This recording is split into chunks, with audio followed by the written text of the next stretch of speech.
Hello, in this tutorial, I'll show you how to verify your MEXC account. The first thing I'd like you to do is to launch your MEXC application, which of course I've done right here. Now the next thing is, how exactly can you download the MEXC app?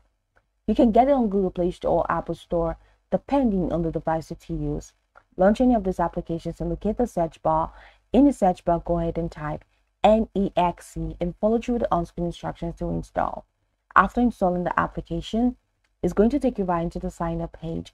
We're going to be asked to either log in using an existing account or to create an entirely new account. Whichever one you choose, once you sign in successfully, it's going to take you right into this fantastic homepage where you can now explore a lot of features yourself in exciting time in MEXC. So now that we're here, let's quickly hop into today's text, and that is how to verify your MEXC account. From this homepage, I'd like you to head over to the top left corner of your screen where you have your profile icon. Go ahead and click on that and it takes you right into this window. We have a couple of features which include fee settings, referral, security, transaction settings, API management. You have the join MEXC community, customer service and support. You have your rate us, and you have service selection. Now at the top corner of your screen, top right specifically, you have your verify option. Go ahead and click on verify. And once you click on verify, it takes you here. Now this is institutional verification or personal verification. So set it to personal verification. Now set your nickname if you need a personal verification, institutional, anyone. Set your nickname and verify the institutional user. All right. To increase that, then enjoy more privileges of an institutional account, then go ahead and click on verify. But we don't want to do institutional verification, we want to do personal. So go ahead and click on personal verification, and that's it. Now this is personal verification. Now this is advanced KYC, and you have primary KYC. Now go ahead and click on verify. Now once you click on verify, it takes you here.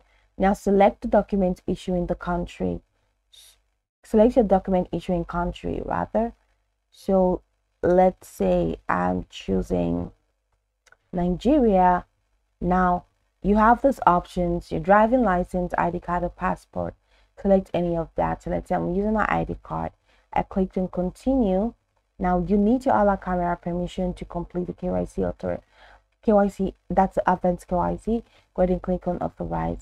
Once you click on authorize, you can select this to while using the app or choose any of those features.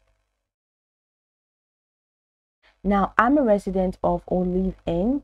So let's say non-US resident. Now go ahead and click on continue. Now you can use your identity document or you can take a selfie. So let's say you're taking an identity document. So click on that. And once you click on the one that you want, click on continue. Now the front of the ID, you're going to take a picture of the front of the ID. And then once you do that and that is verified, if it's accepted, it's just going to take you through the next steps where you can now take a picture of the back side of the ID, which you're definitely going to be asked to do. So just follow through with the other processes, and once your documents have been verified, that's how you'll be able to verify your MEXC account. Now you can go over this tutorial from top to bottom to get acquainted with the steps, and once you're done, you'll be good to go. I hope this tutorial marvelously helped you search.